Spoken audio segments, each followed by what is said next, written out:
வல்லமையும் மகிமையும் தகப்பனே உமக்குத்தானே. வல்லமையும் மகிமையோ தகப்பனே உமக்குத்தானே. பிரித்தெடுத்தீ பிறக்கும் முன்னால் உமக்கென்று வாழ்ந்திட என்னை பிரித்தெடுத்தீ பிறக்கும் முன்னால் உமக்கென்று வாழ்ந்திட ஆராதனை உமக்கே அனுதினமும் உமக்கே. எங்கள் ஆராதனை உமக்கே அனுதினமும் உமக்கே. அல்லேலூயா. சகல கணமும் சகல மகிமையும் சகல துதியும் புகழும் பெருமையும் உயர்வும் மேன்மையும் அவர் ஒருவருக்கே உண்டாயிருப்பதாக. ஆமென். கர்த்தருடைய கிருபையினாலே இம்மட்டும் கர்த்தர் நம்மை நடத்தி வந்திருக்கிறார்.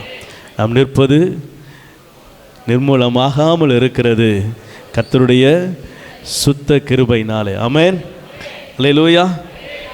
சரி, அவனுடைய வார்த்தைக்கு நேராக நம்முடைய இருதயத்தை திருப்பிக் கொள்வோம். கர்த்தர் நம்மோடு கூட பேச விரும்புகிறார். தேவன் அவருடைய ஆலயத்தில் இருக்கிறார் என்பதை ஒரு சில அறிகுறிகள் மூலமாக அவர் உணர்த்துவார். ஆமென்.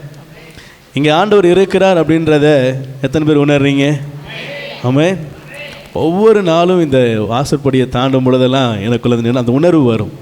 இது ஆண்டவருடைய வீடு, இது கர்த்தர் வாசம் பண்ணுகிற ஸ்தலம், இது ஆண்டவர் தங்கி இருக்கிற இடம். அல்லேலூயா.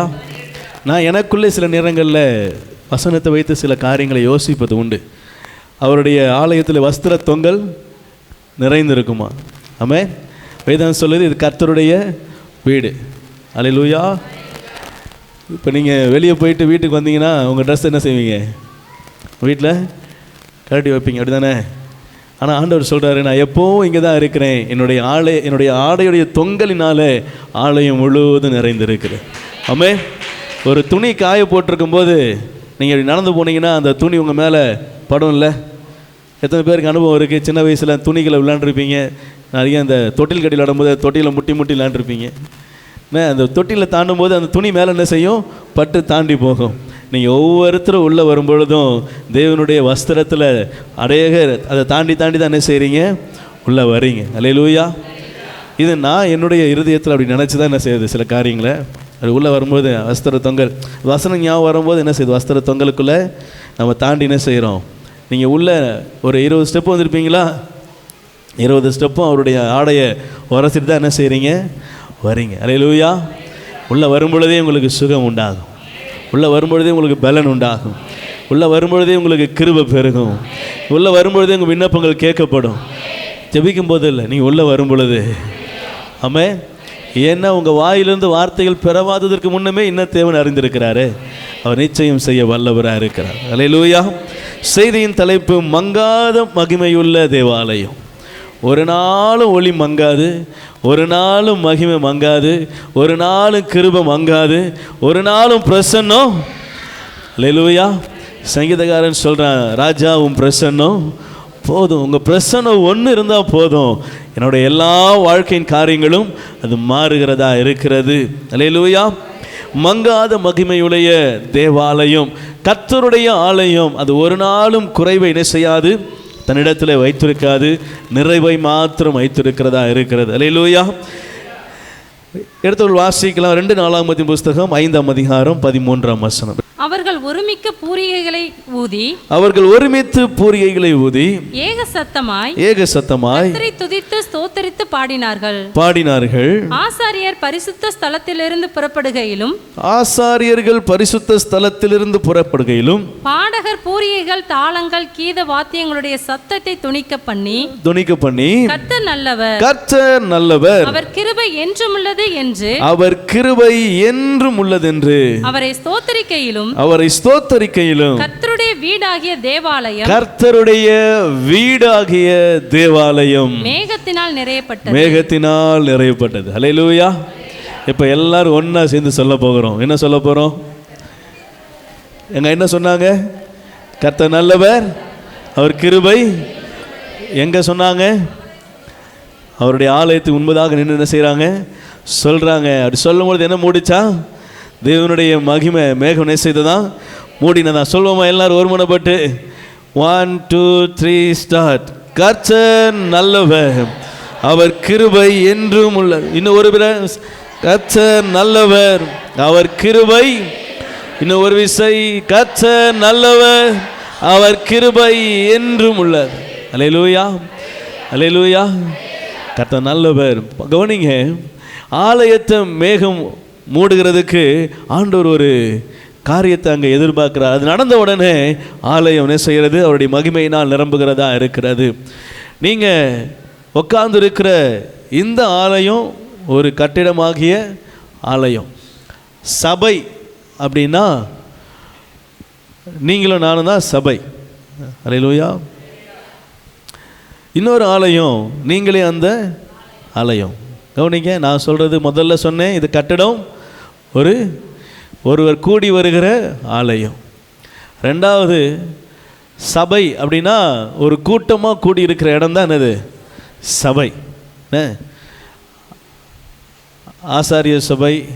இன்னும் வேதத்தில் நீங்கள் வாசித்தீங்கன்னா வேதபாரகர் சபை கூட்டம், அப்புறம் ஜப ஆலயங்களில் சபை கூட்டம் அப்படின்லாம் நிறைய கூட்டங்களை பற்றி சபை பற்றி பேசுது. சபை அப்படின்னா ஒரு ஆலயத்துக்குள்ளே கூடி வந்திருக்கிற ஜனங்கள் தான் யார்? சபை. அல்லேலூயா. இப்போ இன்னொரு ஆலயத்தை குறித்து வேதம் பேசுகிறது, நானே அந்த ஆலயம். வெளிப்படுத்த விசேஷத்தில் ஆண்டவர் ஒரு ஆலயத்தை பற்றி பேசுகிறாரு. கர்த்தரும் ஆட்டுக்குட்டியானவருமாகவரே ஆலயமாக இருக்கிறார். அல்லேலூயா, அல்லேலூயா. கவனிச்சிங்கன்னா தான் நான் சொல்ல வர்றது உங்களுக்கு. ஆமென். ஆண்டவர் இந்த ஆலயத்தில் இருக்கிறார். ஆண்டவர் என்னுடைய ஆலயமாகி சரீரத்தில் இருக்கிறார். ஆண்டவர் என்ன அவருடைய பிள்ளையாய் தெரிந்தெடுத்திருக்கிறாரா? அதனால தான் என்ன செய்கிறோம்? இங்கே வந்திருக்கிறோம். அல்லேலூயா. என்னை ஆண்டவர் அவருடைய பிள்ளையாய் தெரிந்தெடுத்து அவருடைய ஆலயமாகிய சபையிலே என்னை ஆலயமாய் மாற்றி அவருடைய ஆலயத்துக்குள்ள என்ன செஞ்சிருக்கிறார்? வைத்திருக்கிறார். இதன் நோக்கம் என்ன? இந்த காரியங்களை புரிந்து கொள்வது கொஞ்சம்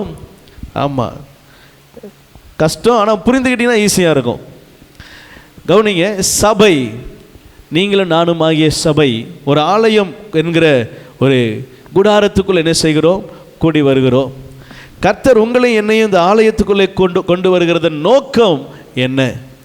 அவருடைய ஆலயத்தில் வேதம் சொல்கிறது, ஏசாயாலே அவருடைய ஆலயத்துக்கு அவர் கொண்டு வந்து தன்னுடைய ஜனங்களை என்ன செய்கிறாராம்? மகிழ பண்ணுகிறார். நீங்கள் ஆலயத்துக்குள்ளே வருவதற்கு நோக்கம் என்ன? என்னை கர்த்தர் ஆலயமாய் மாற்றினதற்கு நோக்கம் என்ன? இதை தான் இந்த நாள் என்ன செய்ய போக உங்களோடு கூட 2-3 வசனங்களில் கொண்டு நான் பேசி உங்களோடு கூட அந்த எனக்கு கூட கர்த்தர் கொடுத்த வார்த்தையை உங்களுக்கு சொல்லி முடிக்க போகிறேன். கர்த்தர் என்னை ஆலயமாய் மாற்றினார் அப்படின்னா என்னுடைய ஆலயம் பரிசுத்தமாக என்ன செய்யணும்? கர்த்தருடைய பிரசன்னம், கர்த்தருடைய சமூகம் எப்பொழுதும் எப்படி இருக்கணும்? பரிசுத்தமாக இருக்கணும். அல்லேலூயா. இப்போ ஆண்டவருடைய இந்த ஆலயமும் பரிசுத்தமாக இருக்கணும். என்னுடைய ஆலயமும் நான் தான் அந்த ஆலயம். நானும் என்ன செய்யணும்? பரிசுத்தமாக இருக்கணும். இப்போ இந்த பரிசுத்தமாக இருப்பதற்கு நீங்கள் ஆலயத்துக்குள்ளே வருவதற்கு என்ன பரிசுத்தத்தை காத்துக்கொள்ள வேண்டும்? நான் என்னுடைய ஆலயமாகிய சரீரம் பரிசுத்தமாக இருப்பதற்கு நான் எந்தெந்த காரியங்களிலிருந்து என்னை காத்துக்கொள்ள வேண்டும் என்பதை பரிசுத்த ஆவியானவர் உங்களோடு கூட இடைப்பட போகிறார். கர்த்தர் நல்லவர். சங்கீதம் 1ஆம் அதிகாரம் 5ஆம் வசனம். ஆகையால் துன்மார்க்கர் நியாய தீர்ப்பிலும் பாவிகள் நீதிமான்களின் சபையிலும் நிலை நிற்பதில்லை. பாவிகள் நீதிமான்கள் சபையில் என்ன செய்கிறதில்லை? நிலை நிற்பதில்லை. ஆலயம், இந்த நீங்க பார்க்கிற இந்த கட்டடமாகிய ஆலயம், இது நீதியின் கூடாரம். அல்லேலூயா. இது நீதிமான்களின் கூடாரம். கர்த்தர் இங்கே நீதி செய்கிறவரா என்ன செய்கிறார் இருக்கிறார். அவருடைய கண்கள் இங்கே திறந்திருக்கிறது, அவருடைய செவிகள் இங்கே கவனிக்கிறவர்களா இருக்கிறது. கர்த்தர் இந்த ஆலயத்தில் இருக்கிறார். கர்த்தருடைய பிரசன்னத்துக்கு தன்னை ஒப்பு கொடுத்து தன்னுடைய பழைய பொல்லாத வழிகளை விட்டு திரும்பி அவர் சமூகத்திலே காத்திருக்கிற மனுஷன் அவன் நீதிமானா எனப்படுகிறான். அவன் கர்த்தருடைய ஆலயத்திலே நாட்டப்பட்டவனா இருக்கிறான். அல்லேலூயா. கர்த்தருடைய ஆலய பிரகாரங்களில் செழிக்கிறவனாய் இருக்கிறான். கர்த்தருடைய பிரசன்னத்தை பெற்றுக்கொள்கிறவனாய் அவன் கர்த்தருக்குள்ள உண்மை உத்தமனாய் காணப்படுகிறவனாய் இருக்கிறான். இவன் நீதிமான்களின் சபையாகிய இந்த கூடாரத்தில் என்ன செய்கிறான்?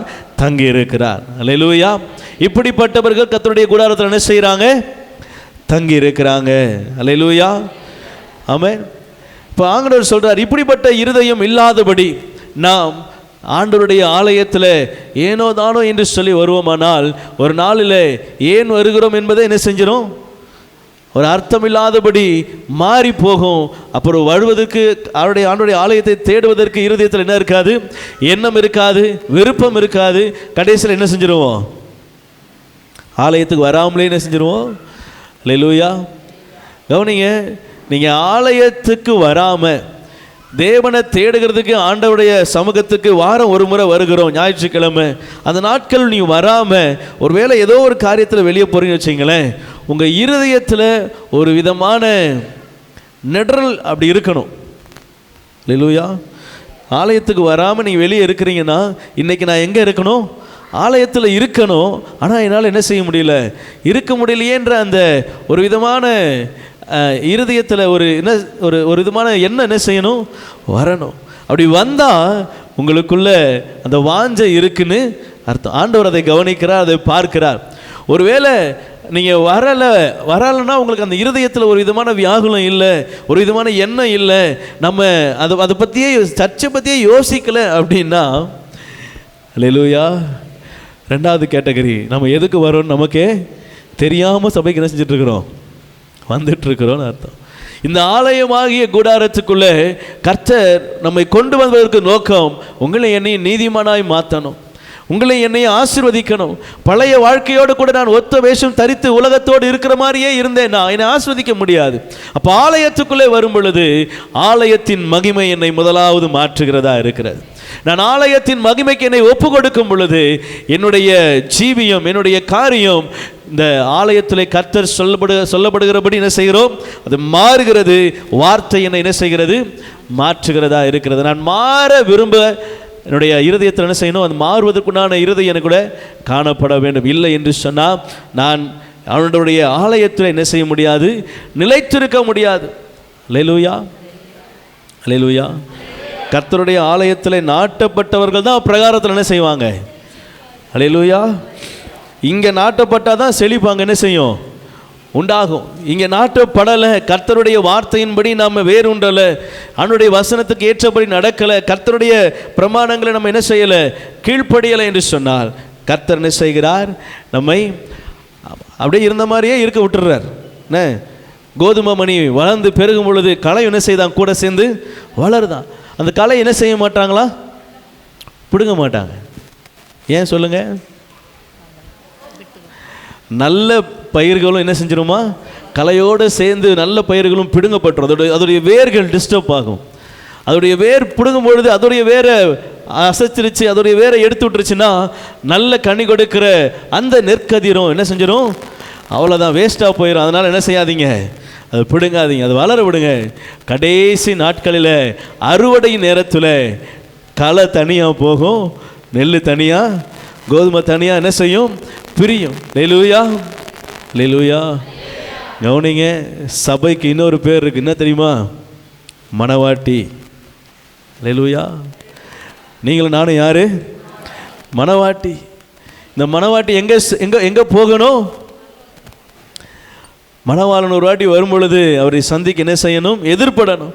அப்படி போகும்போது இங்கேயே உக்காந்துட்டு இருக்கணுமா, அங்கே போகணுமா? அல்லேலூயா. எத்தனை பேருக்கு இங்கே உட்காந்துருக்க ஆசை அங்கே போகணும்? ஆமென். இந்த உலகத்தில் என்ன செய்யக்கூடாது? இந்த உலகத்தோடு நம்ம காரியங்களை செலவிட கர்த்தரிடத்தில் வருகிற மகிமை என்ன செய்கிறோம்? இழந்து விடுகிறோம். நீதிமான்களின் கூடாரம் இது. சங்கீதம் 74:2 பூர்வ காலத்தில் சம்பாதித்த ஆண்டவர் உங்களை என்ன எப்போ சம்பாதித்தார் நினைக்கிறீங்க? நீங்கள் எப்போ ரட்சிக்கப்பட்டீங்க?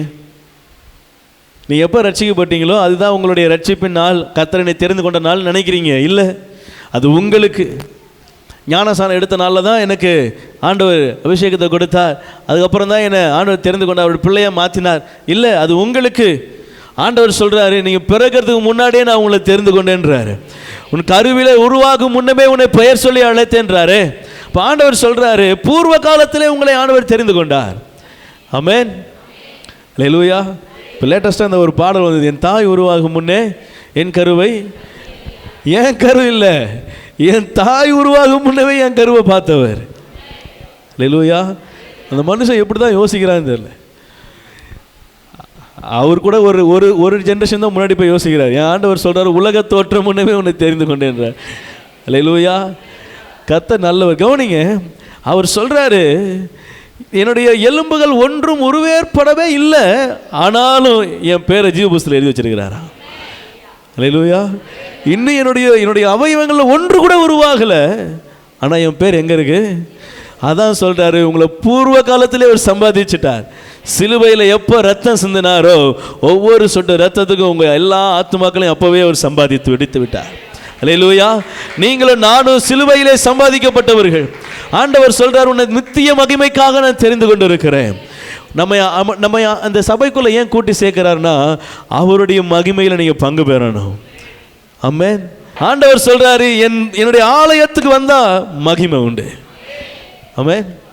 நான் சொல்கிறேன், கர்த்தருடைய பிரசன்னத்திலிருந்து 100% உண்மை என்னால் சொல்ல முடியும்.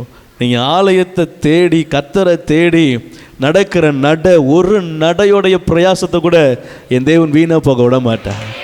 நீங்கள் எடுத்து வைக்கிற ஒவ்வொரு நடையும் கூட கர்த்தர் எண்ணி வச்சிருக்கிறார்.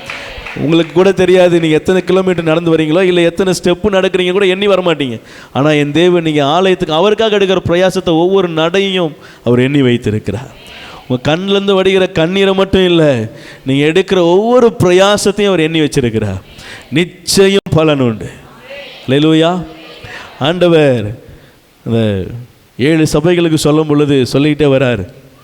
அதில் ஒரு சபையில் வரும் பொழுது சொல்கிறாரு, உன் கொடிய தரித்திரத்திலையும் உன்னுடைய ரொம்ப முடியாமல் இயலாமையிலையும் நீ எனக்காகப்பட்ட பிரயாசத்தை நினைவில் வச்சிருக்கிறேன்.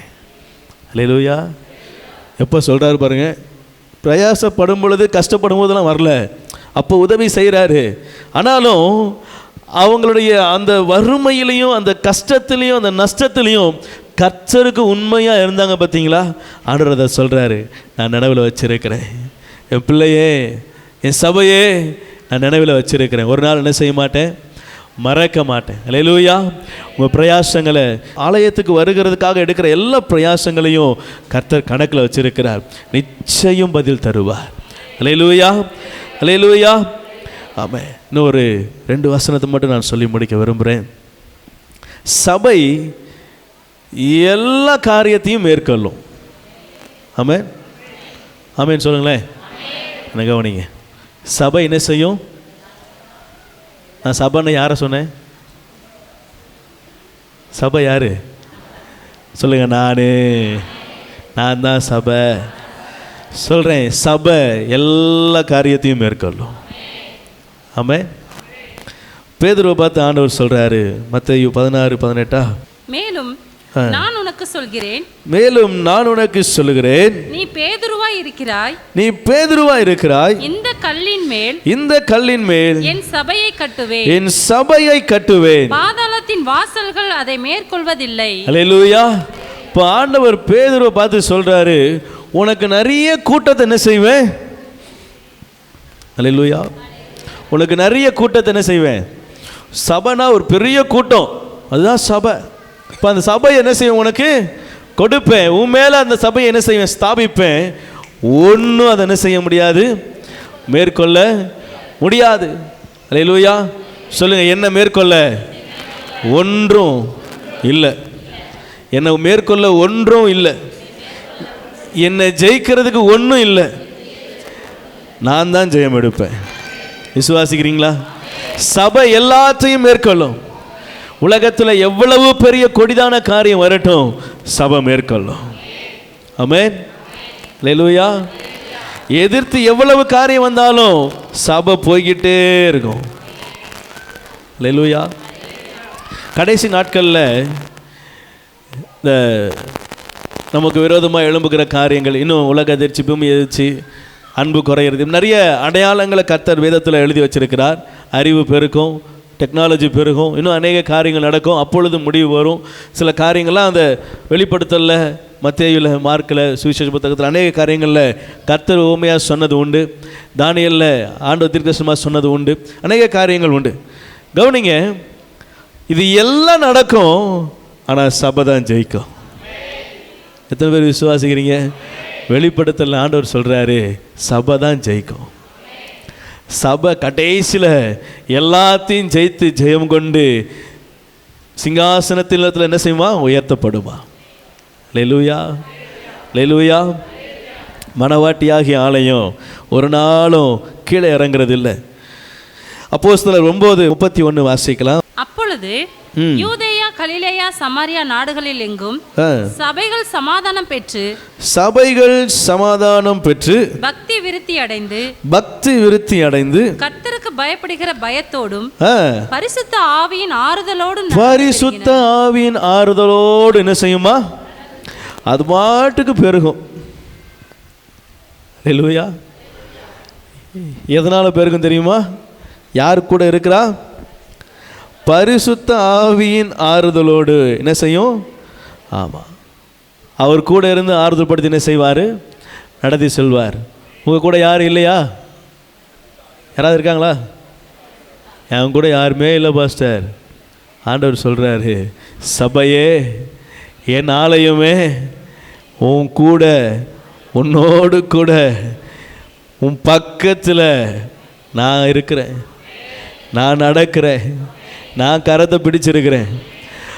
பேதுருவுக்கு சொன்னேன், உன் மேலே சபையை கட்டுவேன், பாதாளத்தின் வாசல் மேற்கொள்ளாது. ஆண்டவர் முதன்னு சபைன்னு பேர் வச்ச இடமே அதுதான். அல்லேலூயா. சபையை கட்டுவேன்னு சொல்லி சபைன்னு வருகிற இடமே அதுதான். இப்போ ஆண்டவர் சொல்கிறாரு, உன் மேலே உன்னை கொண்டு, உன்னை அஸ்திபாரமாக கொண்டு இன்னும் அநேக ஜனங்கள் என்ன செய்வேன்? எழுப்புவேன். ஒருத்தரும் அதில் என்ன செய்ய மாட்டான்? இடற மாட்டான். யாரும் அதில் என்ன செய்ய மாட்டாங்க? ஆமாம், இடற மாட்டாங்க. ஏன்னா பாதாளத்தின் வாசல் அவளை தொடாதபடிக்கு அவங்களை உயரத்தில் வைப்பேன். அல்லேலூயா. ஆண்டவர் உங்களை என்னையும் பார்த்து சொல்கிறார், உயரத்தில் வைப்பேன். ஆமென். அல்லேலூயா. நம்ம ஆண்டவர் எல்லா இடங்களிலும் நம்மளை பாதுகாக்கிற ஆண்டவருங்க. அவர் உதாரணத்துக்கு சொன்னால் கூட ஹைட்டில் தான் சொல்கிறார். நீ கழுகுகளைப் போல் என்ன செய்வாய்? உயர எழும்புவாய். மான்களைப் போல் என்ன செய்வாய்? மான் துள்ளி பார்த்துருக்கீங்களா? நடுவில் மட்டும் ஒரு புலி இருக்கிறத பார்த்துருச்சுன்னா ஓடி வர மான் கிட்டத்தட்ட ஒரு 20 அடிக்கு மேலே என்ன செய்யுமா? அங்கே ஜம்ப் பண்ணிச்சுன்னா புலியை தாண்டி ஜம்ப் பண்ணிப்போம். 20 அடிக்கு என்ன செய்யுமா அது உயரத்துக்கு? ஆனால் சாதாரணமாக போகும்போது 5 அடி 6 அடிக்கு தான் என்ன செய்யும்? தாண்டும். ஒரு ஆபத்துன்னு வந்துருச்சுன்னா எங்கே தாண்டுமா? குறைஞ்சது 20 அடி. அப்போ அது எவ்வளோ ஹைட் எழுது பாருங்கள். நம்ம சர்ச்சையே 12-13 அடி தான் நினைக்கிறேன். அல்லேலூயா. மான்கால்கள் உனக்குண்டு. அல்லேலூயா. கவனிங்க, சபையாகிய உங்களை, அவருடைய ஆலயமாகிய உங்களை அவர் மிகவும் நேசிக்கிறார். அல்லேலூயா. இந்த இடத்துல ஆலயத்துக்கு ஆலயம் வரணும். விளங்குறவங்க, ஆலயத்துக்கு ஆலயம் வரணும். பரிசுத்த அலங்காரத்துடனே அவரை தொழுது கொள்ளணும். அல்லேலூயா. இவர்கள் இப்படி நீங்கள் ஒவ்வொரு காரியமாக அந்த ஆலயத்தை குறித்து அப்படியே தியானிச்சுட்டே இருந்தீங்கன்னா ஆலயத்தின் மகிமை உங்களை மூடிக்கிட்டே வரும். அல்லேலூயா. ஆலயத்துக்கு வந்து நீங்கள் கேட்கிற காரியங்கள் உங்கள் இருதயத்தில் தூய்மையோடு கேட்பீங்கன்னா உங்கள் இருதயத்தின் வேண்டுதலை கர்த்தர் நிறைவு செய்கிறவராக இருக்கிறார். அல்லேலூயா. ஏன்னா அவர் உங்களுடைய சத்தத்தை கேட்கறதுக்கு எப்போது என்ன செய்கிறாருங்க? இங்கே தான் இருக்கிறார். அல்லேலூயா. விசுவாசிக்கிறீங்களா?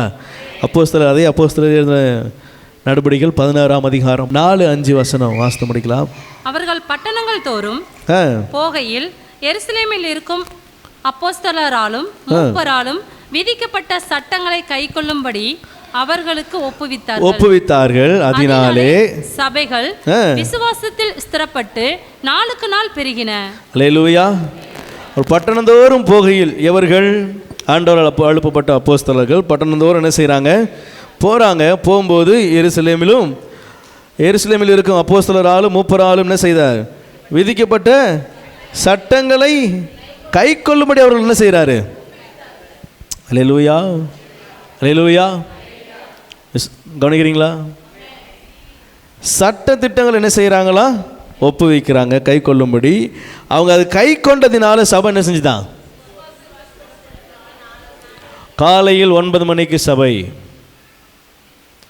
சபையுடைய சட்டத்திட்டங்களில் ஒன்று காலை 9 மணிக்கு ஆலய ஆராதனை. நீங்கள் பெருகணுமா? நீங்கள் வளரணுமா? ஆசீர்வாதம் வேணுமா? கிருபை வேணுமா? உங்கள் வம்சம் பெருகணுமா? உங்களுடைய ஆஸ்தி பெருகணுமா? உங்களுடைய வாழ்க்கையில் ஆசீர்வாதம் பெருகணுமா? சட்ட திட்டங்களை நீங்கள் கை கொண்டீங்கன்னா, அதுக்கு உங்களை ஒப்புவித்தீங்கன்னா பெருக்கம் உண்டு. அல்லேலூயாவா. ஒத்துக்கொள்ளுகிறவர்கள். நான் இந்த விஷயத்தில் கொஞ்சம் அப்படியே அங்கேயே நிற்பேன், வேறு எங்கேயும் என்ன செய்ய மாட்டேன். சபையில் இதுதான் ஒழுங்குனா இதுதான் ஒழுங்கு. நீ கலெக்டருக்கு மாமனாக இருந்தாலும் சரி, மச்சானாக இருந்தாலும் சரி, சபையில் இதுதான் ஒழுங்கு. இப்படித்தான் சபை என்ன செய்யும்? மனிதனை நாடியா தேவனை நாடியா? நான் யாரை நாடி போதிக்கிறேன்? எனக்கு மனிதன் இல்லை, தேவன். அல்லேலூயா. எனக்கு இதுதான் ஒழுங்கு, சபைக்கு இதுதான் ஒழுங்கு. நான் இப்படி தான் என்ன செய்யணும்? இது சபையுடைய ஒழுங்கு. அப்படின்னா அந்த ஒழுங்கு என்ன செய்தாங்களாம்? அப்போஸ்தலர் காலத்தில் அதை கடைபிடித்து வந்தாங்க. அதனால் என்ன ஆசீர்வாதம் சொல்லுங்க? சபை பெருகுதுங்க. அல்லேலூயா. சபைனா இந்த சபை மட்டும் இல்லை, நீங்கள் தான் பெருகிறீங்கன்னு அர்த்தம். அல்லேலூயா. உங்கள் வாழ்க்கையில் ஆசீர்வாதம் பெருகுது, உங்கள் வாழ்க்கையில் கிருபை பெருகுது, உங்கள் வாழ்க்கையில் மேன்மை பெருகும். உங்கள் வாழ்க்கையில் நீங்கள் கேட்கிற காரியங்கள் கேட்பதற்கு முன்பதாகவே உங்கள் தேவை உங்களுக்கு தேவைன்னு நீங்கள் யோசிக்கிறது முன்பதாகவே அது உங்களுக்கு சேரும். எப்படி? ஆண்டவருடைய சட்ட திட்டங்கள் என்ன செய்யணும்? கை கொள்ளும் பொழுது. அல்லேலூயா, அல்லேலூயா. கர்த்தர் நல்லவர். வெளிப்படுத்தின விசேஷத்தில் 21ஆம் அதிகாரம் 9ஆம் வசனத்தில், பின்பு கடைசியாக 7 வாதைகளால் நிறைந்த 7 கலசங்களுடைய அந்த 7 தூதரில் ஒருவன் என்னிடத்தில் வந்து, நீ இங்கே வா, ஆட்டுக்குட்டியானவருடைய மனைவியாகிய மணவாட்டியை உனக்கு காண்பிக்கிறேன் என்று சொல்லி. அல்லேலூயா. மணவாட்டியை உனக்கு காண்பிக்கிறேன் என்று சொல்லி என்ன செய்கிறான்? அவனை பெரிதும் உயரமான ஒரு பர்வத்து மேல செய்கிறான், கொண்டு போகிறான். தேவனுடைய மகிமையை அடைந்த எருசலேமாகிய பரிசுத்த நகரம் பரலோகத்தை விட்டு தேவனிடத்திலிருந்து இறங்கி வருகிறதை எனக்கு காண்பித்தான். அல்லேலூயா. 22வது வசனத்தில் அந்த மணவாட்டியை அவர்கள் காண்பித்து விட்டு 22வது வசனம் வாசிக்கலாம். அதிலே 12 வாசல்களும் 12 முத்துகளாயிருந்தன. ஒவ்வொரு வாசலும் ஒவ்வொரு முத்தாயிருந்தது. நகரத்தின் வீதி தெளிவுள்ள பளிங்கு போல் என்ன செய்தான்? சுத்த பொன்னா இருந்தது. அதிலே தேவாலயத்தை நான் என்ன செய்யல? காணவில்லை. சர்வ வல்லமையுள்ள தேவனாகிய கர்த்தரும் ஆட்டுக்குட்டியானவருமே. அல்லேலூயா, அல்லேலூயா. இந்த சபை கடைசியா எங்க போய் சேரப்போகுது? இது ஒரு டிராவல் பண்ற சபை. அல்லேலூயா. சபை எது? சபை என்ன செய்யுது? நீங்கள் நான் என்ன செய்கிறோம்? ட்ராவல் பண்ணிகிட்ருக்கோம். இப்போ எங்கே இருக்கோம்? இப்போ நம்ம எல்லாரும் ஒன்றாக சேர்ந்து பரலோகத்துக்கு போகிற வழியை நோக்கி என்ன செஞ்சிட்ருக்கோம்? ஆயத்தப்பட்டுருக்கோம். அல்லேலூயா. ஏன் இங்கே வரோம்? உலகத்தில் நிறைய அசுத்தங்கள் என்ன செய்யுது? அங்கங்கே வீசுது. இங்கே என்ன செய்கிறோம்? ஆண்டவர் சமூகத்தில் அதை நம்ம சுத்தம் பண்ணிவிட்டு பரிசுத்தப்படுத்தி என்ன செய்கிறோம், வீட்டுக்கு போகிறோம். இப்போ நீங்கள் ஒவ்வொரு நாளும் ஒவ்வொரு வாரம் இப்படி வர்றதுனால இங்கேருந்து சபை எங்கே போகுது? இப்போ ஆமாம், மத்திய ஆகாயத்துக்கு என்ன செய்ய போகுது? போகுது. அங்கே தேவாலயம் இருக்க இல்லையா? யார் தேவாலயமாக இருக்கா? ஆட்டுக்குட்டியானவரும் சர்வ வல்லமையுள்ள தேவனாகிய கர்த்தரும் ஆட்டுக்குட்டியானவருமே எதற்கு ஆலயம்? மணவாட்டியாகிய உங்களுக்கும் எனக்கும் ஆலயம். அல்லேலூயா. இப்போ நீங்கள் நானும் எங்கே போய் இருக்க போகிறோம் தெரியுமா? எப்படி அந்த ஐஸ்வர்யவான் லாசரில் போய் லாசர் ஆபிரகாம் மடியில் உட்காந்தாரு பாருங்க, அந்த மாதிரி இந்த சபை அப்படியே மறையும். அப்படியே தேவனுடைய சரீரமாகிய சபை என்ன செய்யும்? நம்ம மூடும். அப்படியே பத்தி ஆகாயத்தில் எங்கே இருப்போம்? தேவனோடு இருப்பே, தேவ சாயல் ஆக மாறி தேவனோடு இருப்பே. சபை நொடியில் என்ன செய்யும்? எடுத்துக்கொள்ளப்படும். அல்லேலூயா. மகிமையுள்ள சபையாகிய சர்வ வல்லமையுள்ள கர்த்தராகிய அவருடைய சரீரமாகிய சபைக்குள்ள நம்ம எல்லாம் என்ன செய்ய போகிறோம்? போய் அங்கே இந்த சபை அங்கே தான் போய் நிற்கும். அல்லேலூயா. சபை மறுரூபமாகும். இது இல்லை நீங்களும் நானும். அல்லேலூயா. இம்மை பொழுதுல மறுரூபம் ஆவோமா? இந்த கட்டிடமாகிய ஆலயத்தில் வாசமாக இல்லாமல் நித்தியமாய் நமக்கென்று இருக்கிற இந்த தேவனோடு கூட என்ன செய்வோம்? நாம் வாசமாக இருப்போம். அல்லேலூயா. அல்லேலூயா. இந்த சபை இங்கேயும் மகிமை மங்காது, அங்கேயும் மகிமை மங்காது. அல்லேலூயா. நான் மறுபடியும் சொல்கிறேன், சபை இது இல்லை, உங்கள் மகிமை மங்காது. நீங்கள் மங்குற மகிமை என்ன செய்யலை? பெறலை. ஒரு காலத்தில் மங்கி எரிஞ்சோம். ஆனால் ஆண்டவர் அதை நல்லா கொழுந்து விட்டு எரிகிற விளக்கத்தினால் ஏற்றப்பட்ட விளக்கு போல என்ன செஞ்சிட்டாரு? மாற்றிட்டார். இனி நான் மங்கி எரிகிறது இல்லை, என் வெளிச்சம் இனி மங்குறது இல்லை. அல்லேலூயா. எந்த மனுஷனையும் பிரகாசிப்பிக்கிற ஒளி எனக்குள்ள என்ன செய்கிறது? இருக்கிறது. அல்லேலூயா. கர்த்தர் நல்லவர். மங்காத மகிமையுள்ள தேவாலயத்துக்குள்ளே கர்த்தர் உங்களை ஆலயமாக கொண்டு மாற்றி என்ன செஞ்சிருக்கிறார்? வச்சிருக்கிறார். உங்களுடைய ஸ்தலம், நீங்கள் இருக்கிற இடம் நீதிமான்களின் கூடாரம். எத்தனை பேர் நீதிமான் ஒத்துக்கிறீங்க? நீதிமானா? நீங்கள் நீதிமானா? நான் நீதிமானா? அல்லேலூயா. நாம் எல்லாரும் யாரு? நீதிமான்கள். இது நீதிமான்களின் கூடாரம். இதுக்குள்ள நீதிமான்களின் கிரியை என்ன செய்யணும்? இருக்கணும். ஆண்டவரை பாடுற, துதிக்கிற, உண்மையாக இருக்கிற, வேதத்துக்கு கீழ்ப்படுகிற இந்த இருதயம் இருக்குமானால் நீங்கள் நீதிமான்கள் கூடாரத்துக்குள்ளே நிலைத்திருக்க முடியும். கர்த்தருடைய வீட்டுக்குள்ளே நீங்கள் நிலைத்திருக்க முடியும். சபை, நீங்கள் எல்லாவற்றையும் மேற்கொள்ளுகிற அதிகாரத்தை பெற்றவங்க. அல்லேலூயா. கடைசியாக சபை மறுரூபமாகும். அல்லேலூயா. அந்த மகிமையுள்ள